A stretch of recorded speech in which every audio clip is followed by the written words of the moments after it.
Hey guys, I'm back with another replay review. In this case, we're going to be watching some Jaina gameplay. Jaina is again one of those heroes where I can be a tad harsh with, and my reason for it is she can be a difficult hero to get a lot of impact out of, purely because of her low range, but she's also a hero that has a ton of potential, both in macro and in team fights, which is something that most people just generally don't do on her. Jaina is someone that in the early game you can do, you can either double soak or you can clear camps fast enough that you can get a wave of soak, a camp, and then get back to the wave in time so that you don't miss any soak for your team. She's someone that you should be basically getting camps off cooldown, and when you start reaching team fights, I always recommend people practice on Jaina a lot in try mode and play that like in and out play style, and even a little bit of flanking too, because of her low range. You want to get in, pick a target, and get out very quickly. She has a ton that can bring a lot to team fights, but so many times in team fights, people lose a lot of their health before they get any damage out, and they kind of just don't do much else. So, my first few pieces of advice to people is approach at a different direction than where the majority of your team is approaching from. So usually I show people like the crescent moon shape, right? I guess I could show it one more time. But basically, one of the most common ways that people, if they have the opportunity to approach a team fight in the way that like is optimal, you should be looking at a team fight in a crescent moon. So say, let's go blue team. You've got your tank here, and then the rest of your team should be in like a crescent moon around your tank, right? And I usually recommend like one mage, maybe an auto attacker or a solo laner. You've got your tank, then you have like a healer and potentially a mage or an auto attacker back here. And your goal really is to approach in a way that makes it to where you don't take damage that's aimed at your team. So at the start of that fight, you walked in the same direction as three other people, and you took the same damage that was aimed at your Johanna, that was also aimed at your Ragnaros, that was also aimed at your healer. And so it just ends up to where you take a ton of damage that's aimed at other people, or abilities that are aimed at you. You don't want them to hit your team. And so by spreading out in this way, and let's say the enemy's team is clustered like this, you can approach where, let's say they're throwing all of their abilities at your tank, and you come in from here and you throw all of your abilities in the same, let's just say the same radius. You're hitting significantly more people than they would be hitting, assuming the same size of AoEs, right? You're most likely hitting more people. And if they throw abilities at you, your tank gets to freely go in and grab everyone and stay full health. If they throw abilities at your tank, then you go in and you get to chunk a few members of their team and probably lead to a significant lead on that fight. So that's kind of what I want to see to start off. The next thing I want to see, we're 55 seconds in. We're on a map that's heavily determined by camps. You've got a bruiser camp here that you probably can't solo until level 7. And since you didn't call out with your team, you should be immediately getting the siege camp, and then you should be moving up and grabbing this siege camp right afterwards. You already have soak in the bottom, in the middle, and the top lanes, so you should be here right at 1 minute and immediately getting this camp, and then immediately going up and grabbing this camp, and just picking up soak wherever you can.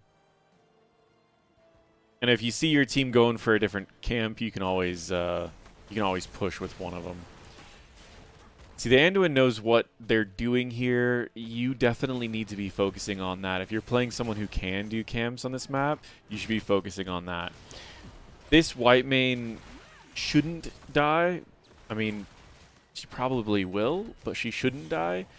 And now you're not soaking mid lane.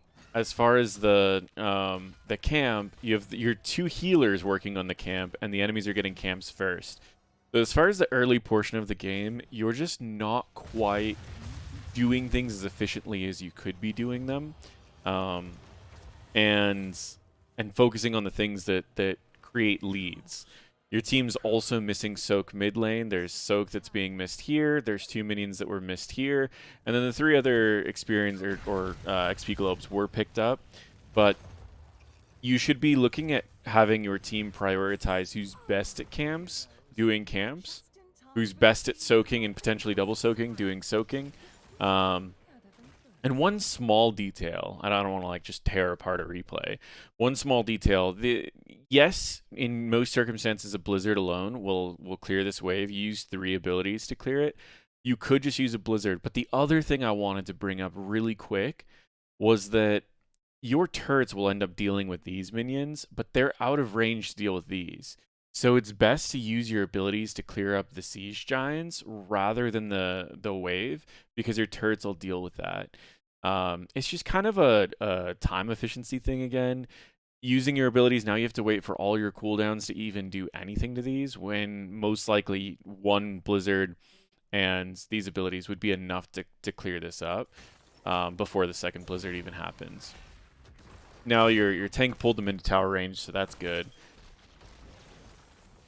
We have an objective spawning in 15 seconds. Now, you did have to deal with something. Generally, I would say get full health, full mana, and have a fountain available before every objective. But you did use a fountain to deal with everything down at bot lane, and you are at full health, full mana, so I think this is fine. As far as the build, there are a few directions that you can go when you're playing Jaina. My piece of advice is usually to still go Q build if you need to be doing a lot of stuff on your own. If your team is going to cover a lot of camps, then you can go like an E version or even a W. But if you have to do things on your own, I recommend Q build. Frost Shards to give you piercing. You go Ice Lance so that you can get the cooldown reduction. And once you get Ice Lance, you can solo most camps in the game. And a lot of them you don't even need to get a fountain for. You'll probably want to get a fountain before bruisers just because it makes it a little bit safer. And you can do siege camps faster than most heroes in the game. But if you don't take Ice Lands, then you're kind of just relying on Blizzard and then one hit from Frostbolt, one hit from Cone of Cold. And your Frostbolt's only going to hit one target. So you're significantly slowing down how fast you do camps. I think you actually do it more than twice as fast if you're in Q build than in any other build on Jaina. I personally don't like Lingering Cold. It doesn't increase your damage, and it doesn't really increase your safety either. Winter's Reach improves your safety. Fingers of Frost improves your damage and mana. If you take Fingers of Frost, you don't need Arcane Intellect because it's going to give you the 10% spell power that you need, and it's going to give you the mana back, which means that you're safe to take Frost Shards or Frost Armor. Frost Armor's pretty good against auto attackers. And so trying to figure out what you want to do with your build, you need to kind of figure that out earlier than later, because the talents you took are just a little inefficient. It's not the end of the world. But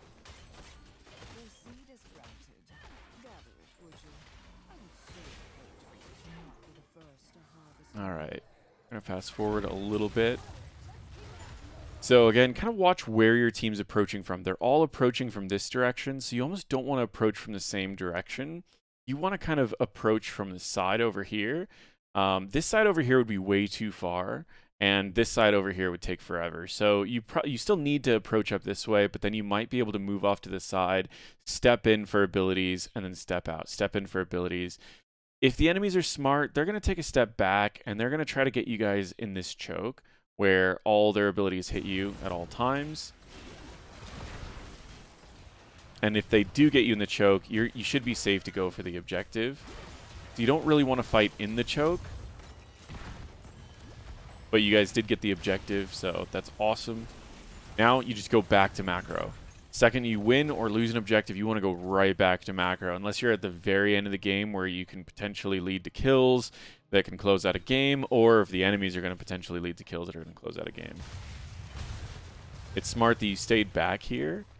You didn't know where the enemies were yet. you didn't want to go. A lot of Jaina players would have just gone right up, thrown all their abilities at a turret. And you knew we just fought like right over here. The enemies were over here somewhere, and you just took a second to see if the enemies showed up. You can still go in, throw a blizzard, and clear up all the minions if you want to.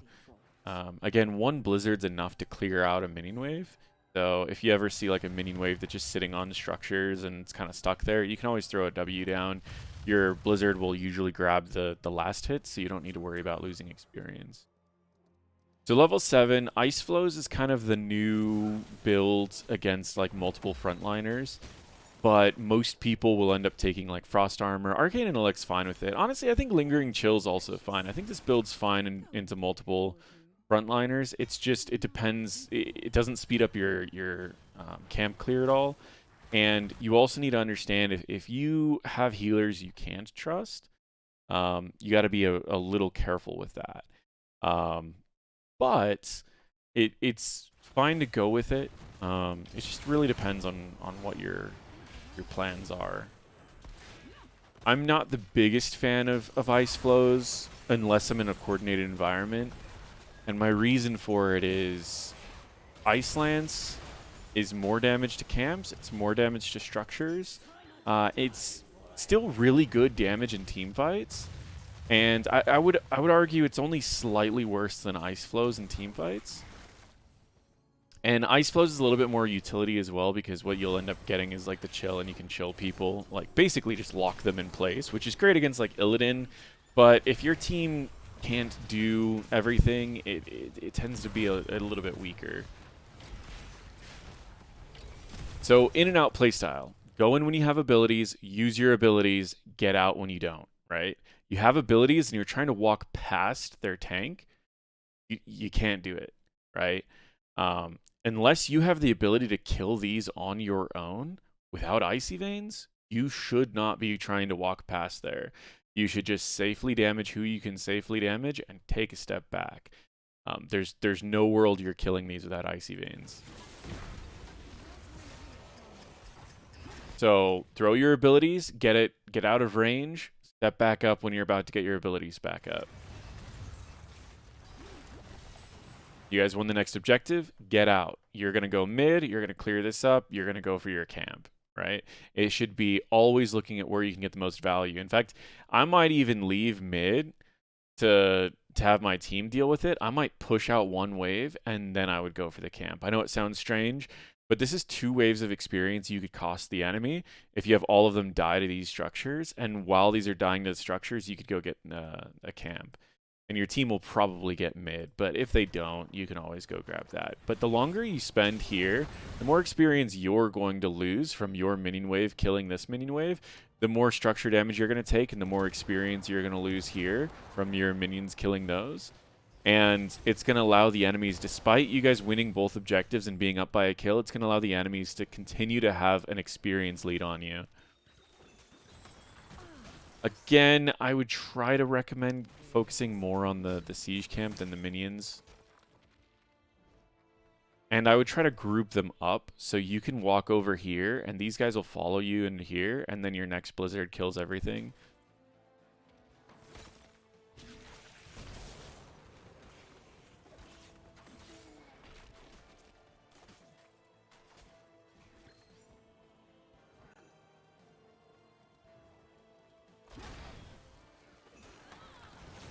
This is fine. The seed is spawning soon, though, so you need to be able to clear this fast. They're going to hit 10s first. It might be best to just ignore it and just go in a different area. The enemy team comp is going to be rather difficult because they're going to have that Illidan and Abathur just jumping on your team the whole time. So you should be thinking about that as you're kind of building out the rest of your build. And that's partly why I was thinking like Frost Armor potentially. I mean, Frost Shards at least gets you the camps faster and more siege damage, so you have a higher chance of just like leading to game end.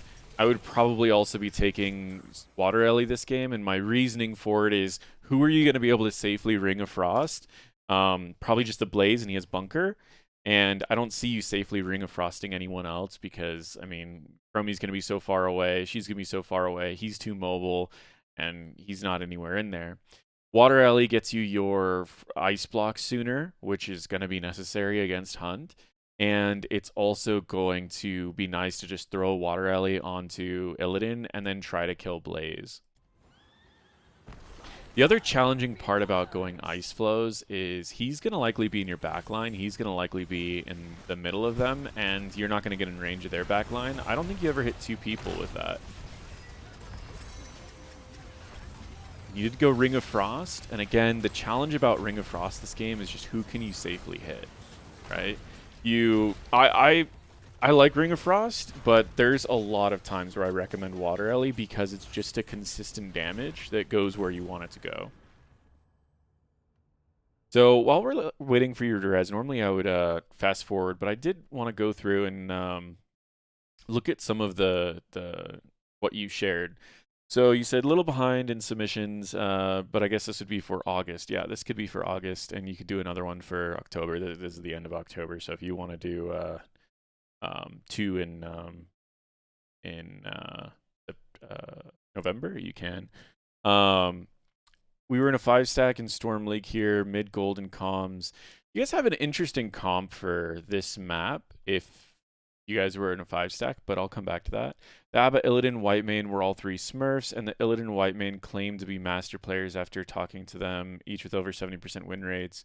The Chromie was also Smurf-ish, but only like 57% win rate on a relatively new account, so I assume they were a new account, climbed back where they belong. Despite us being at a skill disadvantage, I feel like we played it pretty well, though I kept wanting our team to back off during Abaclone, especially after 20 when it gives the 35% max health nearby allies every 5 seconds, which is way too much for solo DPS to burn through when we also have Whitemane and Bunker. Maybe I'm mistaken.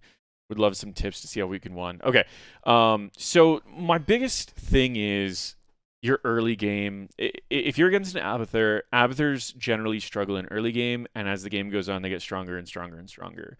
Part of the reason for this is because their level 16 and their level 20 are very strong. So you want to try to get as much value before they have level 20. I think the lack of macro is probably your biggest challenge here, because if you macroed harder, you might have won the first 3 objectives, and you could have taken that to get a large structural lead, and then they're down someone, right? So if you even win, you get 3 kills, they can't defend with 2 people, and you can push and you can do more. Their camp clear was good because of Illidan, but they have, again, they're basically missing 2 people in the early game. So if you did do the camps properly and you pushed maybe with camps here and there, you could add a lot more pressure to the game. From this point forward, the biggest challenge you're going to have is that you guys are down on damage, and they basically have 2 healers and a strong tank. And they're going to have someone just dive your backline the whole time. So there is a potential to kill their Illidan. I mean, if you have like the double stun from Uther, I wish the Anduin was something that is a little bit better against Illidan. Like even, it sounds like it, if you did want to go 2 healers, like an Ana, because then if Ana dives in on the, or sorry, if Illidan dives in on the Ana, then you can just triple stun and then turn off his healing and then you kill him. But in the comp that they have, it's going to be almost impossible for a Jaina to kill a Blaze or a Jaina to get to these 2 backliners. So your only option is to really kill Illidan, and you guys are going to have a really hard time killing Illidan through an Abathur and a Whitemane. Because all Whitemane has to do is throw a Q on him and then ult your team, and he's going to gain his full health bar. So you guys have a really, really tough comp. If you wanted a hyper carry, you, instead of Jaina, you could have ran like Vala, and then you could have just kept Vala alive as she melted through Blaze. But I mean, I don't know. This one's going to be a really tough game.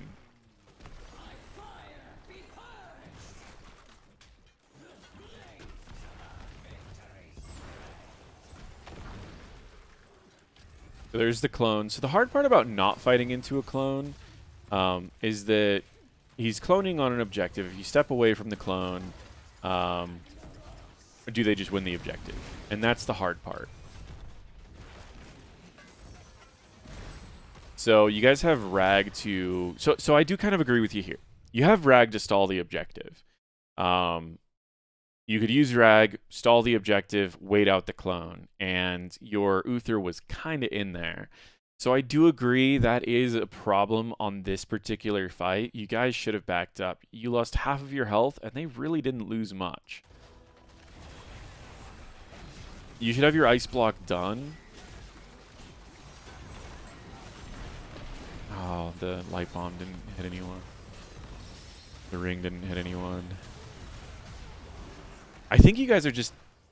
I think you had a good idea with your comp, but I think your comp just requires so much higher execution than theirs.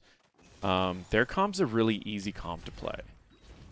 Like, they have poke in the back line, they have a diver that's hard to kill, and all the Abathur has to do is basically just hat someone. So their comp's really easy to play, and your comp is really difficult. In order to land a ring, there's not really anyone to land it on.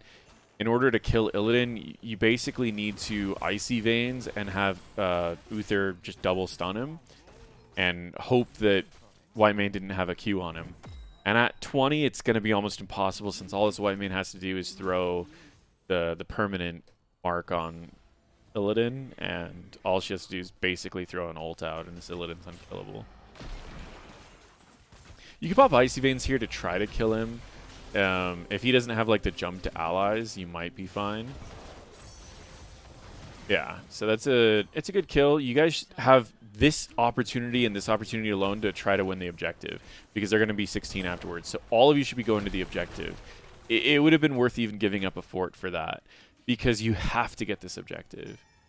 If Illidan gets up to hunt before you guys win this objective, you guys are going to really struggle. Kind of just have to fight into it. I know they have the clone, but you just need to try to kill the target other than the clone. And now Hunt is going to be back up. And he can just ult in. Ooh, that's actually a really good ring. So he hunted. He went for Anduin this time instead of you, which is good. And you had ice block, so you were fine either way. And you get the objective. Okay. So the cool part about going against Abathur comp when you're about to win an objective like this is he really struggles in momentum. When there's any sort of momentum against his team, he really has a hard time, because he can't just drop down a bunch of traps, because you can clear all of the traps. So you should get this objective, and the objective's naturally going to take bot. You have a camp pushing mid. You should probably push mid and maybe also go for this. You could also potentially start this camp with a Blizzard, let your team get this, and then you'll have this camp pushing with the objective. You'll have this one pushing, and you could easily take mid and top. And potentially, if you get a pick, you might even be able to get a keep out of this too. So it's all about momentum right now. I wouldn't back. You're at full mana, and you have 2 healers. You need to be pushing while they're dead as much as possible. You should not back here with 2 healers, because now the objective's going to be pushing, and you miss all this time that you're traveling. You could just be destroying this this fort right now with your team, because you could be destroying the fort before the objective shows up, and you should be, and your team should be grouped up here. Post level 16, your team should almost always be grouped up. So now you have the ability to do the combo. The combo is pretty straightforward. You chill someone with anything, you throw a Ring of Frost, and you root them in the Ring of Frost. This is an opportunity that's actually great for this combo. Unfortunately, you don't have the Ring of Frost or the Icy Veins, so it's better that you don't attempt it. But if you did have those, that would be when you would combo, and you would just kill her without her having a chance.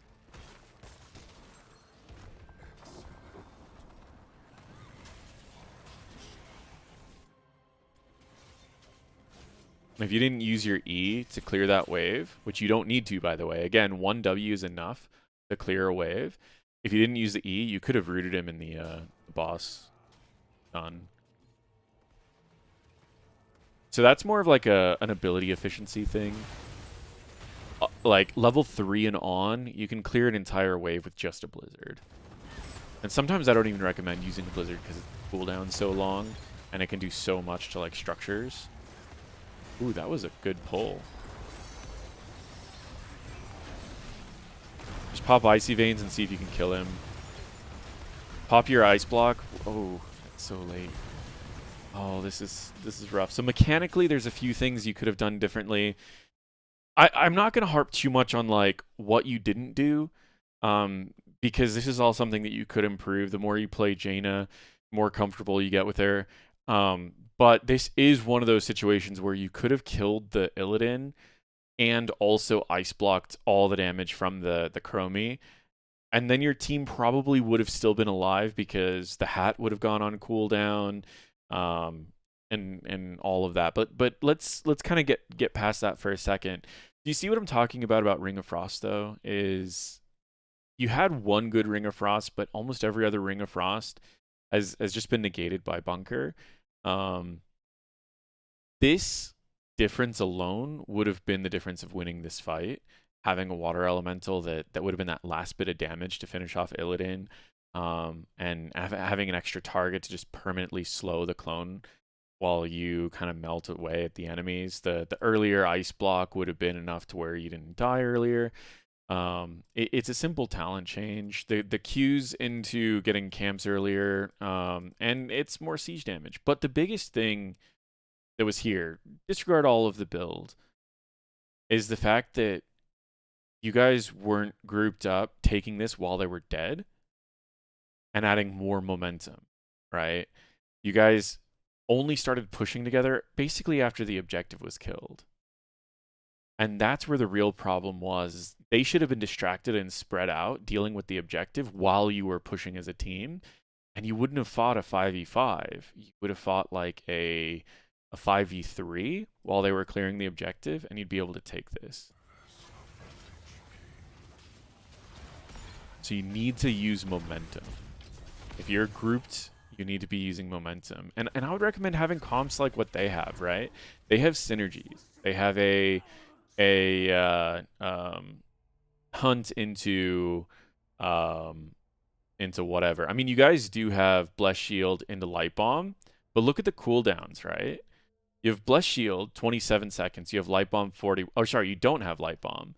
You have Holy Word Salvation. Like, you should be synergizing more with your abilities, because let's say that you guys didn't draft around this, right? Let's say you guys just said, screw it. They're going to do their thing. Let's do our thing.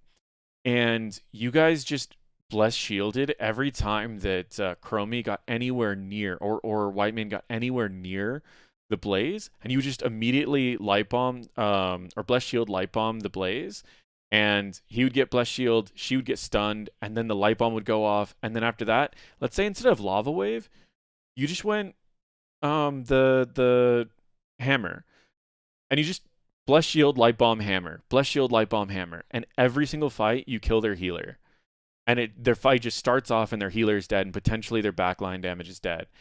Then after that, you have double blind to just double blind the Illidan. And then you just blind him once, you wait till it's about done, you blind him a second time, and he's likely not going to be able to do much, especially with their damage dead, and the Blaze won't be able to do much. And if they clone, then you can easily kill him. And that's with 4 members of your team, just changing around 2 talents, maybe 3, and I mean, to add to the pressure too, you could literally just throw a water elemental onto the Illidan, and you could just Bless Shield, Light Bomb, Hammer their backline every single fight without fail. And your 4th member of the team could be literally, or your 5th member, this Uther, could be literally anyone else. I mean, he could even be the Uther if you just change that playstyle. So why I recommend this is, if you're synergized with your team comp, you can be just as scary as this Illidan Abathur, because Illidan Abathur is a good comp, right? It's a good 2-person team comp. But you guys had those available too. One of my favorites that a lot of the teams I've coached, and a lot of the teams I've coached have won major tournaments with this, with Bless Shield Light Bomb. And it's such a simple thing that generally stuns 3 people twice. So you get the light bomb stun, you get the pull from the condemn, you get the blessed shield. So it actually stuns them 3 times. Follow that up with any burst damage, and you kill 3 people every team fight. Anytime that 3 people are grouped up together, you kill 3. So you guys don't need to play defensive, and it feels like you guys drafted to not lose rather than drafting to win. And I want you guys to start drafting to win. What is your 2-person combo that wins every team fight? Okay, I don't know what you guys are doing. This is the last team fight you guys have before they're level 20. And this is the last team fight you guys have before they win the objective. I don't know why you guys are doing this camp right now. Oh, I don't know why they didn't just... They could have easily just thrown a bunch of Abathur traps there and just killed it. This was wild. Apparently they're Master Smurfs, though. The thing about Smurfs is interesting because I still feel like even a lot of Master Smurfs really aren't that good.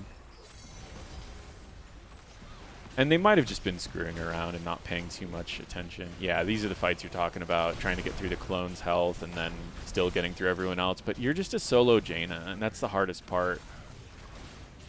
Like, what are you supposed to do? You know? Like, a Q-build Rag could at least get through the health of the 2 Blazes faster, but E-build is better this game for trying to take out the healer. Yeah, I think it's not just your comp, it's your guys' talents and how you're playing it out. You've kind of played right into their comp. You've left your team with not enough damage to get through Blaze's health, and that's the biggest problem. So all they have to do is wait until you use abilities on Blaze, and then have Illidan go in. I also wanted to talk about this for a second because you mentioned in here after 20 it gives 35% HP for nearby allies every 5 seconds. It's not to nearby allies, it's to the clone target. So if he clones Blaze, Blaze is going to get a 35% health shield every 5 seconds for the duration of this, which I think it's 20 seconds, right? Yeah, 20 seconds. So it happens 4 times because of the first time, and then it happens 3 more times. So, you're never killing this Blaze while Ultimate Evolution's out. It also increases the duration of it, so it actually happens more than 4 times. But yeah, you're never killing this Blaze at that point. So your next option is dive their backline, but you don't have the ability to dive their backline because you guys didn't build a comp around that or talent around that. But let's say that we swap this around, right? Let's say that he clones the Blaze and you do have the other talents. And you Bless Shield, Light Bomb, and Hammer, you still kill those 2 people. And then what do they have? They have a really healthy Blaze. They have a second really healthy Blaze. And they have an Illidan with no healer. So then you just triple stun the Illidan and kill the Illidan. And now they have 2 really healthy Blazes and no damage. And you have 2 healers. So you just heal through all of that. Once the clone goes, then you just kill the Blaze. And you deal with the objective. And then you just go end the game, right? And you probably don't even need to deal with the objective. If you had that version of the comp right here, you could kill all of them and just end the game bot lane. It would be easier to Icy Veins with the Q. I don't think I'm going to go through the next 16 minutes because it's going to be a lot of repeating. Maybe I'll fast forward through it because a lot of the comments sometimes... goes into they always want to know how games end, so we're gonna fast forward at ×8 because I'm curious, but a lot of it's just gonna be repeated information. I will say, like, the Light of Stormwind's a really fun upgrade, but against 2 Blazes there is no world you should ever be able to get this without getting interrupted. So I don't know what the enemies are doing. Yeah, you guys should stay groups just because of Huns.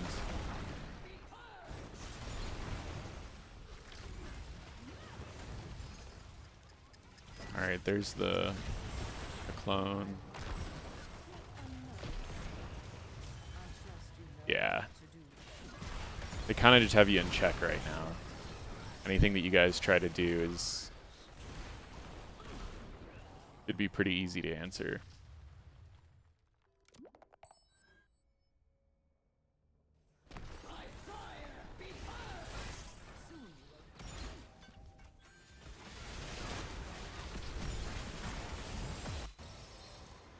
Okay.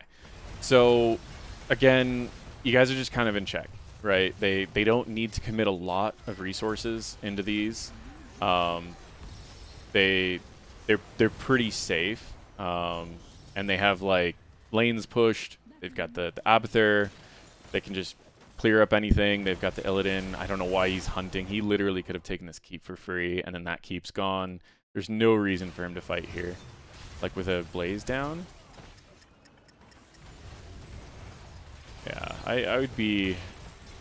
I could certainly believe that they're Master Smurfs, but I don't know if they're just looking for kills. Their macro sense really isn't there.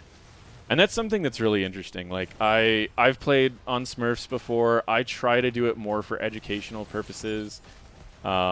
These days, it's hard to not Smurf just because of queue times. So I understand why they would Smurf, but I wouldn't immediately be concerned that like they have Smurfs, because you guys certainly could win this game with the skills that you have. You guys are pretty good, and you're good enough to beat the opposing team. So you need to be more confident with yourselves, and don't just go, hey, they had Smurfs, we lost this game, because you guys could easily beat these players. They're mechanically great players, don't get me wrong. Like they do make very few mistakes, but you could definitely lead to some kills with a bit of coordination, which is something that you guys can do. So work on drafting to win rather than drafting to not lose. I think that's the number one thing you need to be doing here. And then all the build advice and everything, your build's not bad, but just try to imagine how fights are going to play out. Look at the enemy's comp, go, can I even do what I want to do this game? Sometimes you want to practice a build, and it's great to practice it when it's good, and it's great to practice it when it's bad, because if you combine both of those, what'll end up happening is you'll be great at that build when things go right, and you'll be great at that build when things go wrong. But I think for this game, you definitely would have had a lot more impact just by going a basic Q build, getting your ice block done quickly, ice blocking the hunts, and being a little bit more group oriented. Your team's build, draft to win, right? You should have the combos enough that you can lead to wins, or the synergies enough. You don't always need to combo. If you have a good synergy between two heroes, you don't need to combo. Like Tyrael with Sergeant Hammer, you can give her more movement speed, more attack speed, give her shields whenever people are going, and if people throw everything at her, you can Sanctification. It's not necessarily like a wombo combo that leads to a bunch of kills, but what it is, it's a large enough synergy that you are slowly winning the game because of it, and the enemies have to get aggressive to answer it. So you either need a synergy that's game changing, that the whole game revolves around, like a Hammer Tyrael, or you need a combo that can lead to something. So I just wanted to show this really quick, and give you kind of an idea of why I find the build that I recommend so strong on that map. So you went Lingering Chill into Arcane Intellect into Ice Flows, right? If we want to do a camp, right? Let's look at it. We've got 1, 2, 3, 4, 5, 6, 7, 8, 9, 10, 11, 12, 13, 14, 15, 16, right? It takes 16 seconds. It took 2 blizzards. If it only took 1 blizzard, I could use a blizzard to kill this wave afterwards. But because it took 2 blizzards, that's pretty important. Now let's reset the talents, and let's change this around to the build that I recommend, right? So can we beat 16 seconds? Most likely we'll have some of our Fingers of Frost, but we probably won't have the 20, so I'm not going to even complete it. So once again, we have 1, 2, 3, 4, 5, 6, 7, 8, 9, 10. We have 10 seconds. We got to keep our second blizzard, and so we can go with our second blizzard, and we can drop this down like this, and 1 blizzard is enough to clear the whole wave. So now that the wave's dead, I could even go over and I could go back to another camp if I want to. Say I want to go for a bruiser camp now. I'm waiting for this camp to get back.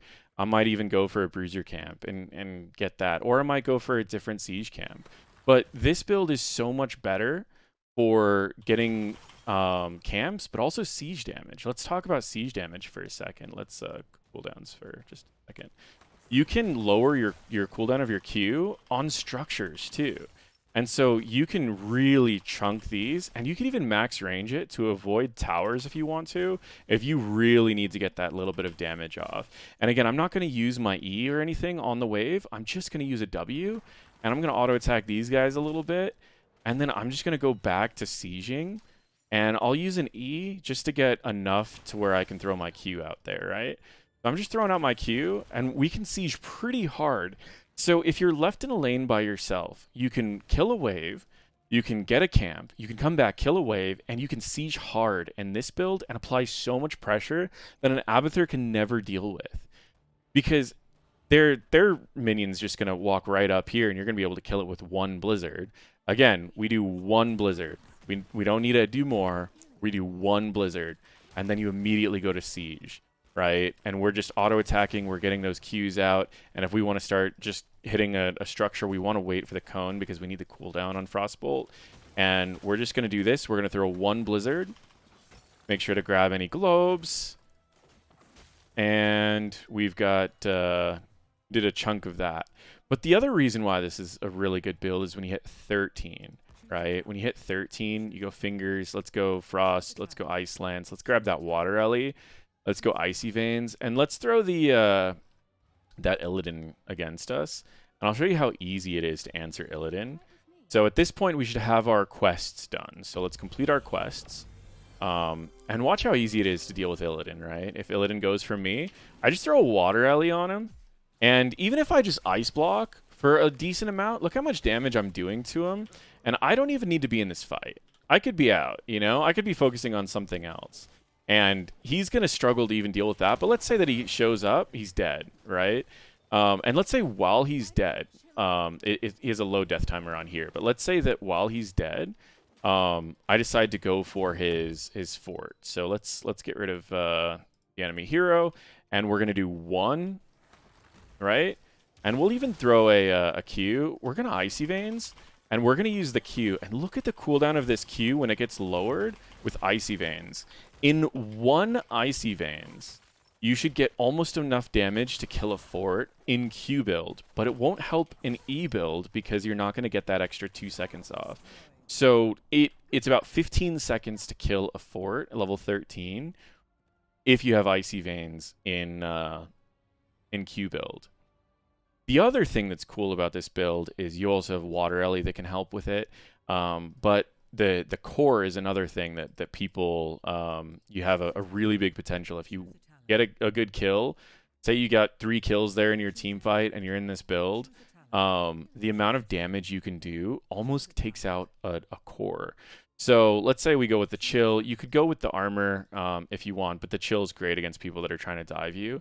And we'll complete the quests and just watch the amount of DPS that you can get. Let me throw the Water Ellie here. We'll throw it here. And then we're going to throw all of our abilities, and we're just going to do damage here onto one target. Remember, all of this is AoE damage, so in team fights, this is great. But this is all to one target. We're going to keep DPSing until our Water Ellie's dead. And remember, cores have 33,000 health.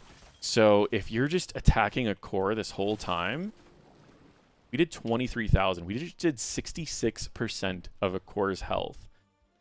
That's including the core's shield. Core has 22,000 health without the shield, and then has a 50% shield. So it's at 33,000 health. We did 66% of that. So if you ever wipe the enemy without needing to use these, and they're low cooldown, 60 seconds, 60 seconds. So if you use it at the start of a fight, then by the time the enemies are going to respawn, you're going to have it back up for a little bit before that. You can end the game from almost any position on the map, as long as you've got like a tank and a little bit more damage on your team. So if you ever wipe the enemies, so if you had the comp that you guys that I recommended and the coordination that you guys had, you could easily wipe out their back line, kill their front line, and then you'll have these up before the enemies are up, pop both of those, and close out the game at level 20. So with the same comp that you had and the same players you had versus the same players, you guys could have won the game by just changing some talents and a little bit of communication. But if you change your playstyle, you could have had a pretty good experience lead for the first half of the game without really changing anything else. So there's several ways to win that game, and you guys certainly could beat that team every time in the same comps that you guys had. Hopefully this helps you out. If you have any other questions, feel free to reach out to me. And guys, don't forget to hop in the Discord where you can see and chat with some of these players. But yeah, thank you all for watching, and feel free to check out my other videos.